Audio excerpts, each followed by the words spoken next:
careful of those island boys. Little girl, use your head. They will tear you up like a paper toy. Oh, no, no, no. Yeah, yeah, yeah, yeah. Oh, no, no, no. Hi, I'm Amanda. And I'm Rumbi. Welcome to It's Layered. We're in a long-distance friendship that started over 20 years ago when we were in high school. We'll be talking about all things life, love, family, anything and everything else under the sun. Delve deeper with us because in life, you know, Jine, my layers. Oh, no, no, no. Yeah, yeah, yeah, yeah. How are you, my beautiful? So good to see you. Likewise, as if we don't see each other relatively often, but Also good to see you for the episode. There we go. There you go. I'm good. As I sip, I'm not actually sipping tea, but you know, my drink. I thought about bringing wine on, but I was like, you know what? I'm already tired. I'm just gonna get more tired. There's no need to be tired. Yeah, we need to do a wine episode for sure. Yeah, a wine down. I'm good. And Iwewe, how are you? I'm good. I'm bored. Yeah. Yeah. In early mornings. Parenting is a thing. Exactly. Which is exactly what we're talking about today. African parenting. Okay. So this topic, brings up a lot. I don't know about trigger the points. Trigger point. Trigger. Sorry. So yeah, I will ask you in one word.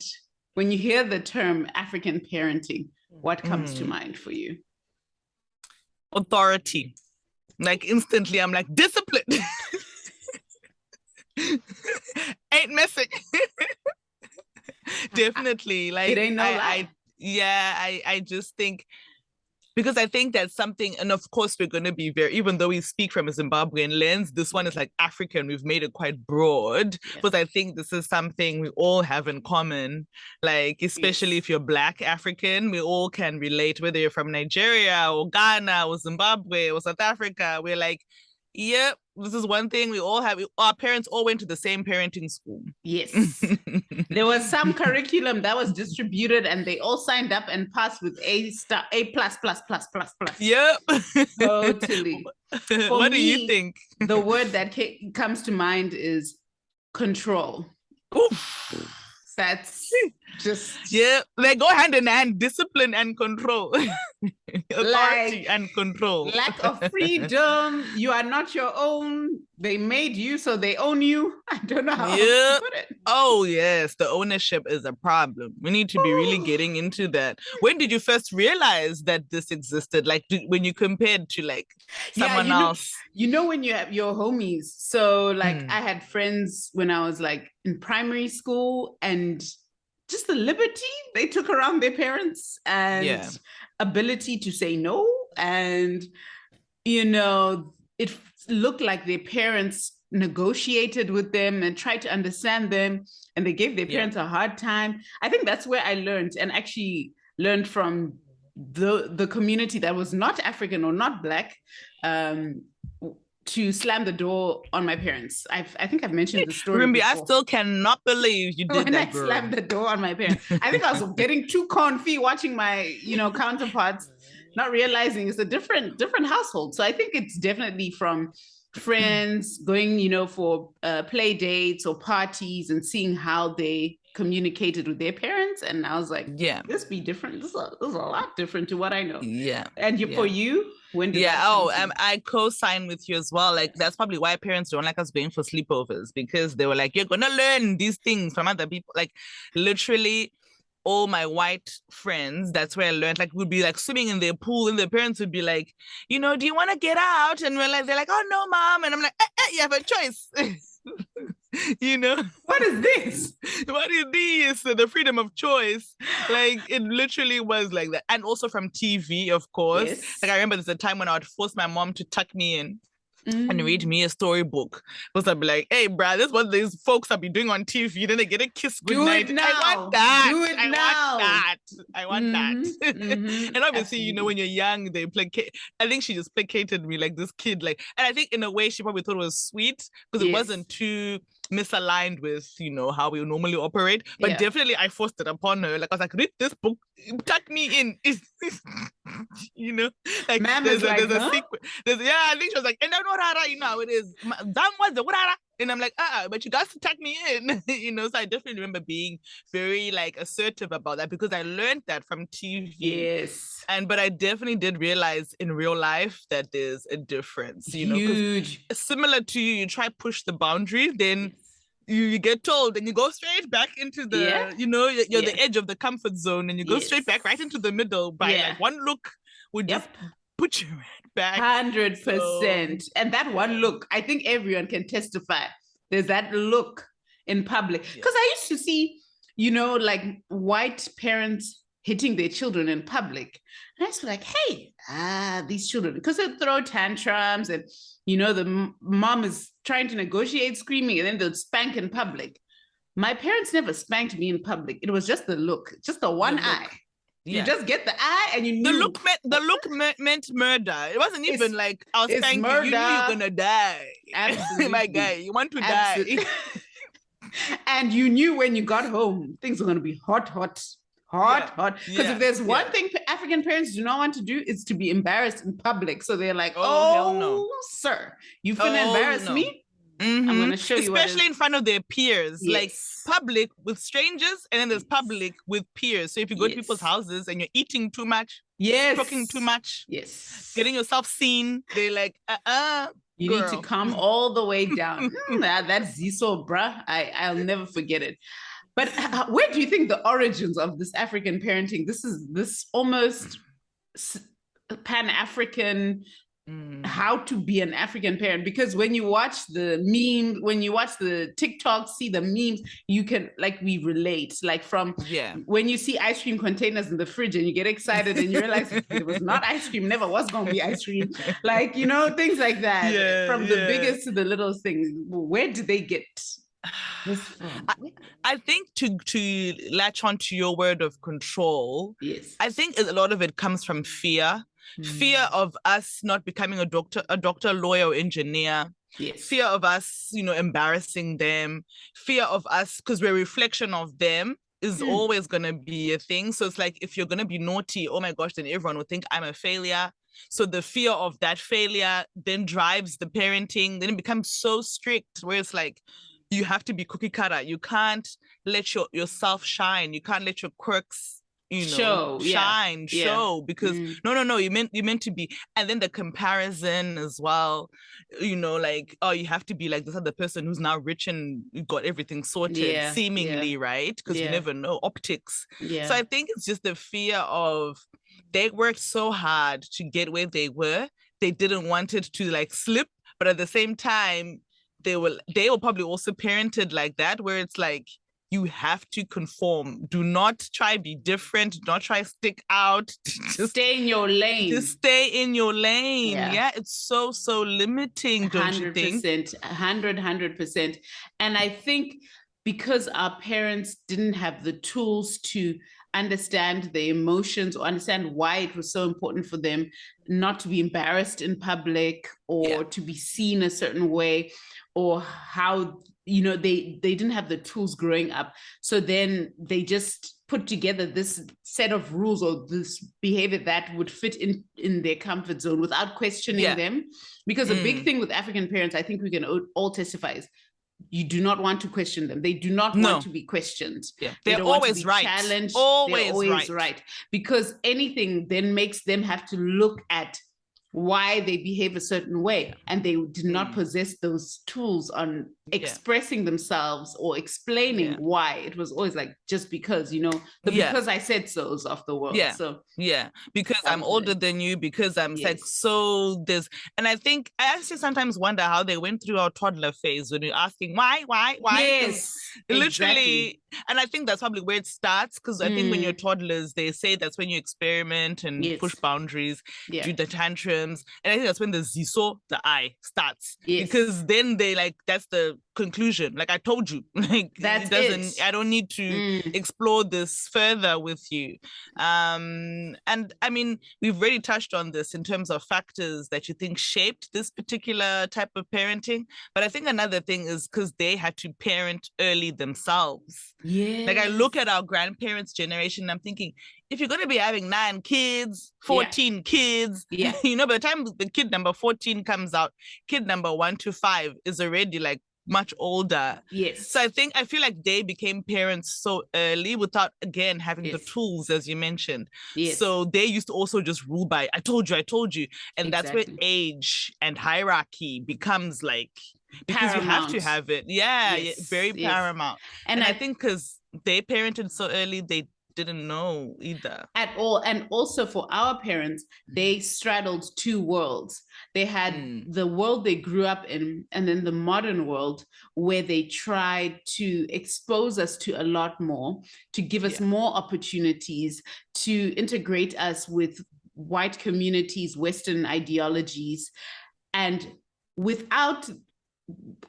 their upbringing and not understanding, questioning, or, and then we're exposed to questioning, they find themselves in the middle, like, Ningi wants to come and tell me how to do things. Who are you? Because they grew up with the mindset of, but then also realizing they've exposed it. So it's conflicting, right? So how do you deal with conflict? You shut that ish down and with the quickness. And I think that's how they do it then. It's like, ain't no, no negotiation. We're just going to shut it now, completely. So, and I think it's like a pride thing where you just don't want to say, I don't know. Yes. Like, so you're like, shut up, Yeah. It's like, okay, just say you don't know, my guy. And then that's where that's where they hang on to, as you said, hierarchy, the patriarchy side of things. They're not supposed to be heard. Children should just be quiet and seen, not heard, and all that kind of mindset. This is I actually need to be asking my parents, just like, I know. I feel like we need to have a psychologist on this episode, because I actually think it's quite layered in terms of they don't even really realize. Like, I think a lot of it is reactive. Mm-hmm. None of it is ever intentional. Like, I don't think they're just like, oh my God, you're embarrassing me, stop. And like and even the funny thing is, even when it comes to praise, I feel like they wait for others. So it's like, it doesn't even make sense. Because it's like, when I am doing good, you're also thinking, don't get a big head. Yes. So it's like, there's getting no a compliment out of an African parent. Oh. It's laced with a diss as well. It's like a double.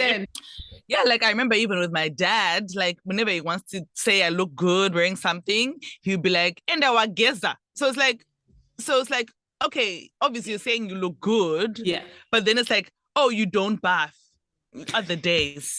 You know what I mean? So it's like, oh, this is a twisted compliment. Yes. And that puts the thing in your head, right? Because if let's say I've got makeup on, or then you feel the need to always be looking that way. And I think that's why even appearance is such a huge thing for us, because it's like, your parents, even from when you're young, they're like, you got to look, you have to put the Vaseline on, you've got to put the everything on, then you look good. So there's none of that, nurturing you and your self-image and your, because it's like when you get to the peak, that's when you start to look okay. Yes, exactly. I guess.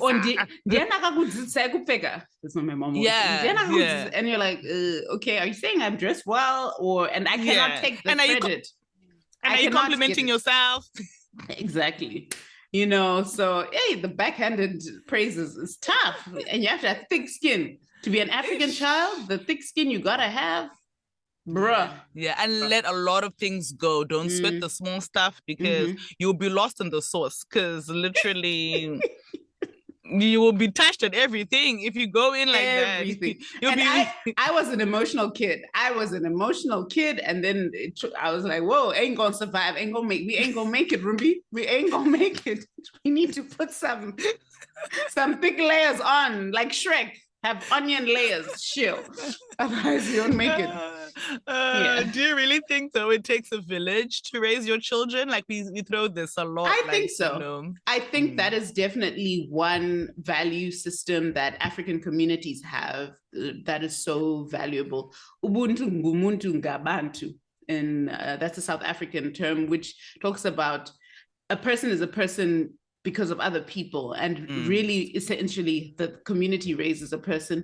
I'm sure Amanda can talk a bit more, from firsthand experience now being a new mom around that. But I think, it does take a village, because my parents poured into me, with the financial side of things, of raising me, educating me, clothing me, providing me a home, helping me open my mind a little and exposing me. But then grandparents play a part, because they teach you culture, they teach you tradition, they teach you to respect elders, they teach you all that. Then you have your cousins and families, extended families. It teaches you empathy, because in African culture, we do not distinguish to say, this is my cousin because it's my first cousin. Everybody is your family. So you have to learn to share and to be giving and to be empathetic. And if someone needs a hand, let's say they're going through a tough time, the door was always open for people to come home and stay. So it teaches you, being considerate of others and being open to others. I think there's so many values there, but I'm curious to hear how you feel now as a young mom, and if you feel that really it does take a village, and if you've seen it firsthand. I definitely co-sign with everything you've said, and for those reasons, those are definitely the positives. And I think when it comes to parenting, for me now, it's almost like it's a shame that my Bob will probably never really have that community, because in a Western world where he's going to predominantly probably grow up, it's your own business. Like, I ain't going to come and tell you how to raise your kids. Like, maybe I actually think right now that he's a baby is going to be, in a Western way, going to be the time I get the most advice, because it's such a hard hill to climb. But then as he gets older, like 5, 6, 7, people are going to start like drawing back more and more, because now it's going to be like, well, we're not going to come and interfere things. And I think that's also what drives African parenting, because again, the comparison, because they don't want to hear. There's nothing worse for an African parent than another parent parenting you in front of them. Because then it's like, oh, you don't know what you're doing. Let me take over. You know, and then they can't also come and say, Mwana wangu. So it's like, I've noticed that the big difference, like a friend of mine had a birthday party and she was saying they were 4-year-olds. And when the parents all left, there was a hard line for her to cross. Like, how do I tell these kids stop doing that, but they're not too much that they can tell their parents, oh, she was telling me what to do. You know what I mean? So it's like, whereas in an African setting, we'll just be like, well, if they left their kids, child, we're just going to tell them what to do. How to do it the way I want to do it. There's no asking for permission. You're under my roof. You will do whatever Auntie Ningi wants you to do. And as I think, I've noticed that here right now with Jerome, I'm on my own. Like, it's up to Masal and I.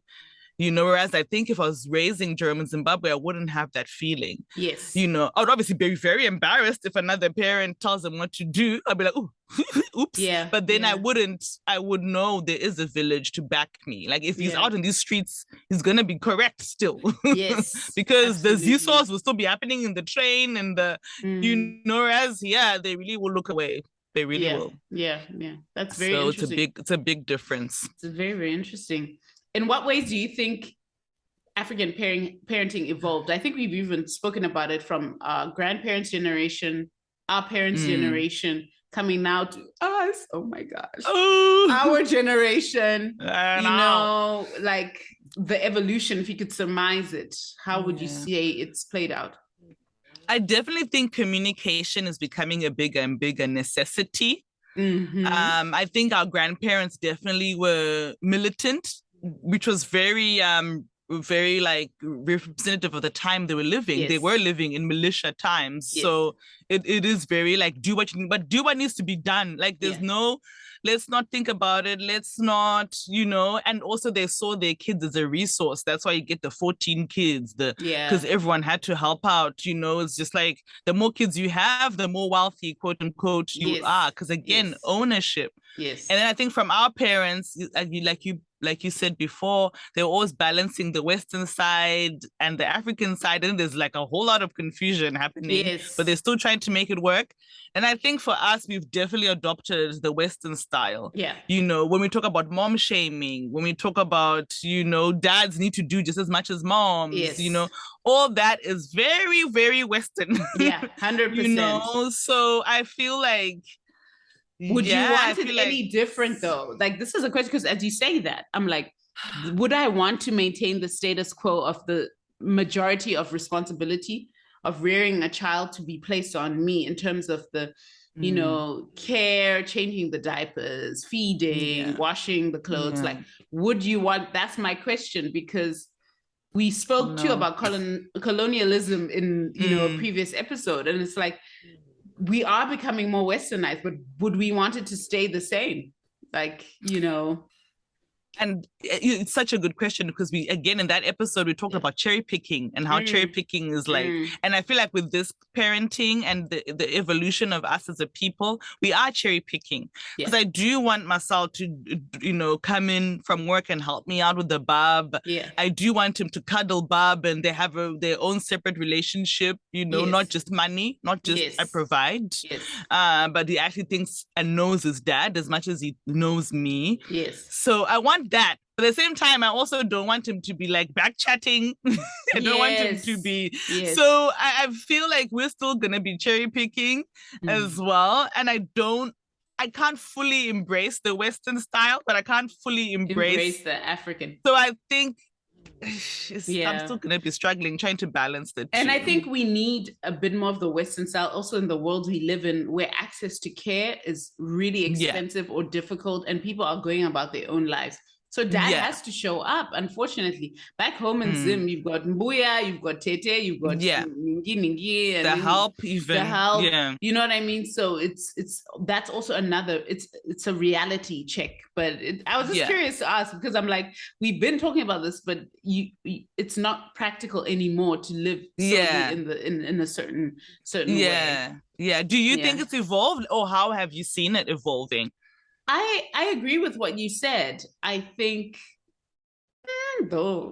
sometimes I feel like it's evolved, but I still see the status quo being maintained, especially on the continent, especially where the women still feel the load of the responsibility on them about how they rear the child. Dads kind of being removed, like dad's out of the pub with the boys. And I think it's still very much, I think it's going to take a while. Because the thing is, when something benefits one party, and it happens to be the party with a bit more of a powerful voice, because they're the breadwinner, they, provide their meal, the odds are stacked against true change happening really fast. But I do think that, men these days are becoming more hands-on and involved, not just, if not from the physical, like care, playing with their kid, talking to their kids a little more, you know what I mean? Not like scared of dad, like, oh my gosh, who is that? Like dad's here, and he has his own chair, and he has his own plate, and he has his own, like that whole, I mean, if you could change something about it, like African parenting, what would be key? What would be like, or what would you not change? Like, what do you absolutely love? I think I would change, when I came here, I was fascinated seeing dads pushing prams alone. There's no mom in sight. It's one kid, maybe two, sometimes three kids, and they're responsible for and I'll be like, oh my goodness, like I have not seen this. I think it's really beautiful to see like dads hands-on, even if it's just taking the kid for a walk in the park, or playing a game with them. I think that's really beautiful.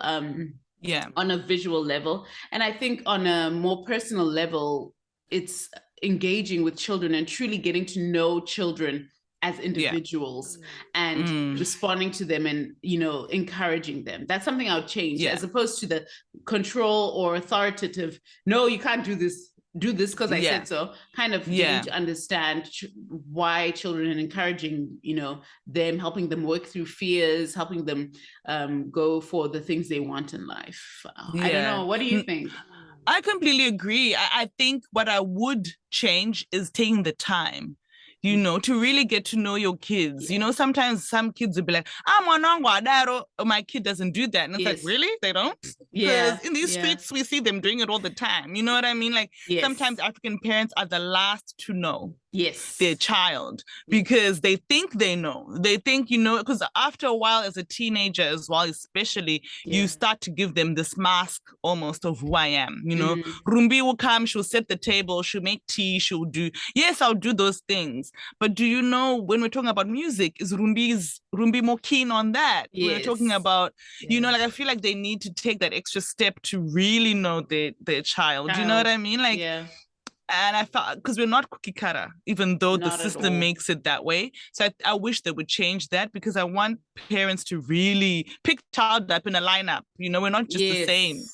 And what I would not change, which is what we talked about before, is the Ubuntu of it. Because I feel like you shouldn't just get discipline from your parents, like your mom and your dad. I think it is important to learn and to get advice from different types of people, because even as your kid grows up, even in this global world, there's mentoring, there's going to be bosses, there's going to be managers, there's going to be, so if your kid is so used to like only mom and dad, it's almost like then they're just fighting everyone else, you know, like, don't tell me what to do, you know, I know what I'm doing. No, it's okay, chill. You can get advice from someone else. And I've noticed it at work with my younger, the people I manage were younger. They find it really hard to like get advice. They see it as an affront. They see it as, what you're telling me, you know, it's like, even if you come, you know, gracefully and come correct, because they're not used to it. They're not used to like people having an opinion on them who are not their parents. You know, so it's like, I feel like it's a skill in a way that is lost, because we're not like coming here to tell you what to do in a mean way. We're just telling you, you know, I noticed this about you. Why don't you do this? Why don't you do that? And you not take it to offense all the time. And I think that mainly comes from people sticking in their lanes. So now when someone else comes into that lane, it's like, oh, who you, boo? Because like, they don't have that. You don't know me like that. You don't know me. Getting it's too like, comfortable. No, but so I feel like that could open up our minds a little. For sure. How would you say, though, it's shaped you, the pros and cons of African parenting? I definitely know how to come correct.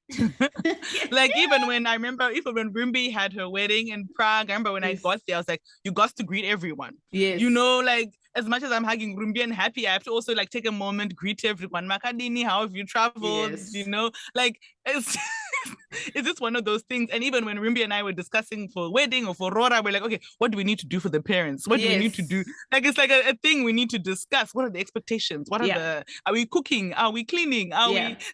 So I feel 100%. Like it's definitely shaped me in that, like, you get almost an anxiety of how to be in front of them, because I know I can't fully be me. I can't be getting there with my champagne, like, hey, popping bottles in this babe. What?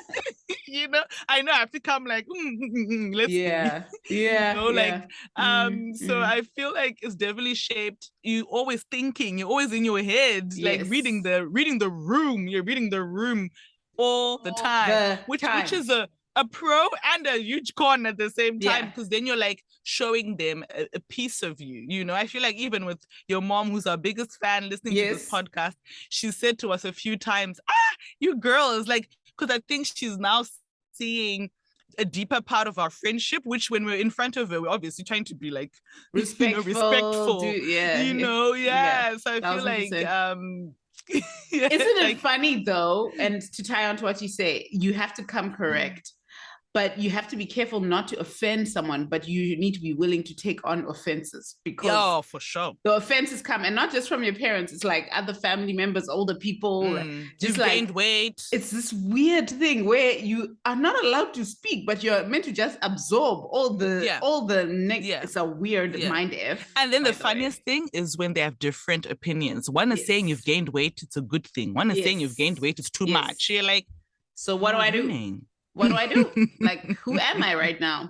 Absolutely. And I think it has shaped me in valuing, I think, community for sure, and family and the importance thereof, and showing respect. I see sometimes young people and I'm like, yo, like, especially here, and you're just like, yo, you know, an elder, they're fighting the elder to get through the door. I'm like, in what world? Or, you know, just those little, you know, those polite, I find politeness, you know, I've adapted a lot of that. And I think the cons is like, triggered, bruh. We've been triggered. We out here triggered all the time, you know.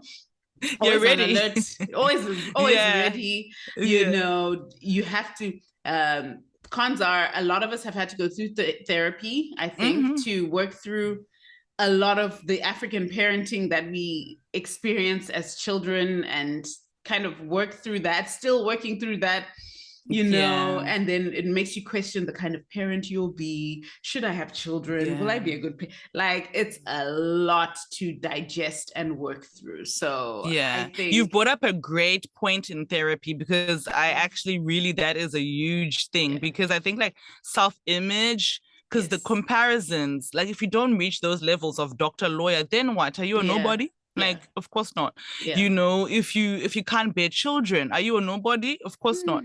If you don't make, you know, all this money and buy Mercedes Benz, are you a nobody? Of course not. Like, it's like one of those things where it's like, yeah, man, like this, we have this template we're given, but what happens when we're coloring outside of those lines? And I think that's why even on this podcast, it's been so good, because we've been questioning that template, you know, all along. And it comes from, now that I think about it, it comes from African parenting, because we're like, we're not this way, we're this way. So what where now? do we fit? You know, and also it's also taught a lot of that external validation, and that needing approval and transactional love. Like, if you do well, then I will give you some form of praise, even though I may still hate on, like, this weird dance. And I think those are some of the things we have to work through as a result, and in therapy, as we're talking about. But would your value systems be the same otherwise, do you think?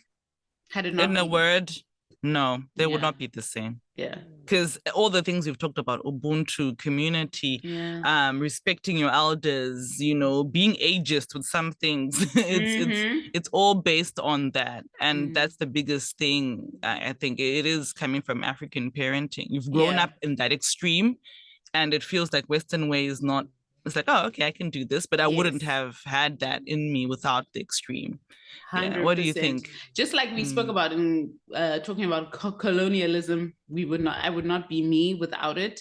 And I think it's made for a richer experience. I think growing up African is a very rich experience, layered, multifaceted, tough, but so valuable. It makes us ready to face this world, whatever.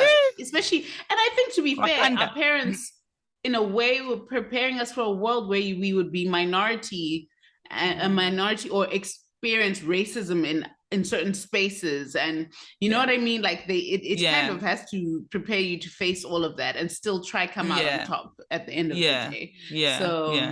What do you think if someone else, like especially of a different culture, was to look at African parenting? What do you think they would learn from it or glean from it? Do you think they would think we're better or worse for it? Like, just hearing even this episode, what do you reckon? I think there's pros, as we mentioned, the pros and cons. I think they would truly understand family a little more, and the value of family beyond just your sort of immediate, you know, brothers, sisters, or like mom and dad.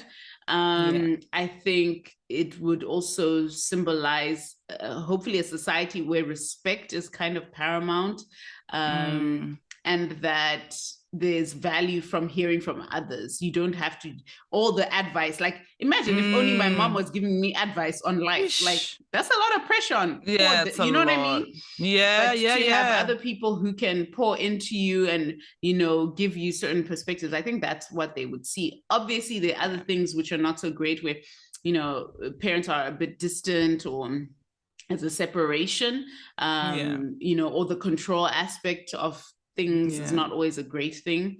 But yeah, I think that's what they would glean. I don't know what you would say they would glean from. I completely agree, because I do think it's important that we are community based around our kids, Yes. So I do think that's the one thing that's a huge takeaway, that my kids can learn from different people, because a lot of pressure, and I'll say this now as a new parent, it's a lot of pressure just put it on you. Me to teach him all the languages, to teach him all the just everything in life. Like sometimes I look at Western life and I think, aren't you tired? We is tired. We need a nap. That's why we need that's why Westerners are heavily into antidepressants, and because I think we internalize so much. So I think when it comes to parenting, it's nice to bounce off ideas. It's nice to get a break. It's nice to travel as a big group, and not all of you are taking care of all of you are chipping in to take care of the kids. And I think all those things Westerners are definitely could learn from African parenting with, that it's okay to be, at the same time, we need to work on our affection because the African parenting, there's no affection. Some people tell you they've never heard the words "I love you" from their parents. They've never had a hug from their parents. So those things are sad, because it's those things shape us, and they shape our romantic relationships, our platonic relationships, where it's ooh, you're a man, I'm a woman, ooh, what do we do now? It's if you learn that from an early age, and it's okay. Whereas we're driven by fear. Stay away from boys, and it's you'll get pregnant. One look will make you pregnant. And it's wow, chill. No, I get you. And I think there's definitely a lot to learn from both sides of on each side of it. And we could do better. Also communication, I think we could do better as Africans. Learning to and not get so triggered. Not get so triggered, and not be so confrontational, argumentative. Just because I have a different opinion doesn't mean I hate you. Just, learn how to there's a space communicate for all. And there's a space for all. And if you could, I'll maybe as we wrap up this episode, if you could be a child again, would you want to be raised the same way? If so or not, tell us why. This is a tricky one for me, because it's pretty much calling out my parents up in here.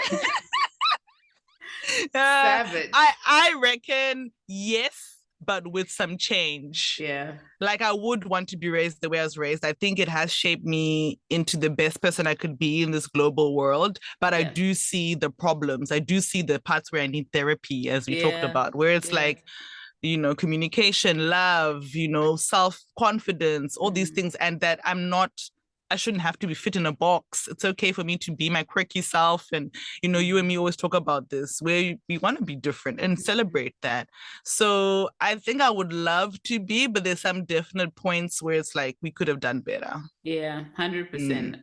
Couldn't have said it better. I think there's so much that I've gleaned and garnered from my parents that I'm so grateful for. We talked about it, a hunger to see the world, to learn, curiosity, and so much that has shaped me into who I am. But some things are tough. I don't think we need to be that tough. African parents. I think I'll be good without it. And it's really confronting for me. I'm not a parent yet, but it really makes me wonder what kind of parent I will be. And it's scary, because you see the way you were raised and the things you want and don't want, and you're can I even pull it off? Because it's so easy to sit and talk and be they should have done this better, parent order. And then when you're actually in it, it's can you do better? So, and are you being pushed? So also recognizing they did the best they could with what they had. And hoping I can do the best or better with what I you can have. learn from it. So my child and actually can do it. Yes. exactly. Yeah. So, but even as a teacher, I'm sure you see all types of parents. So Yep. And as a teacher, you also it's confronting, because how I engage with my students, it's like, whoa, like, am I bringing the best out of them or what? You know, guys. Yeah. These little souls were given, and then you're hoping not effing them up, bruh. 100%. So our Zim shout out for this beautiful episode is Stephen Chikosi. His Instagram handle is at Stephen. That's STEVEN CHIKOSI. Rumbi, tell us more about Stephen. So I stumbled across upon Stephen like years ago, just like his Instagram and the photos. I loved how he captured the African landscape, especially Zimbabwe, in its true form, but, you know, beautifully. It wasn't like poverty photography, or I don't know what the term is, but just really authentically. And I loved seeing that. And I've just followed him ever since. And he's also a documentary photographer and filmmaker. And yeah, really dope. So great to see Zimbabwean doing something so wonderful on such a beautiful scale. So give him a shout, follow him, and see his work. It's really it's incredible. absolutely beautiful. Like, you can just keep scrolling on his Instagram. 100%. Yeah, super. But thank you so much, Anne. What a good topic. I know we actually went through that without being too triggered. We didn't go too emotional with it. It's called breath work. We've done the work. Our therapists will be proud. 100%. Thank you so much. Obviously you can catch us on all the socials. Yes. This season we're trying to really push the envelope, so please tell us, you know, all your thoughts. And in the finale we're planning to have some of those thoughts aired. Absolutely. Thank you, and hit us up. It's Layered on Instagram. It's Layered Pod on Twitter. Email us. It's layeredpod@gmail.com. Thank you. This has been wonderful, and I look forward to speaking with you on our next episode, as always. Yay! Love you. Bye. Bye.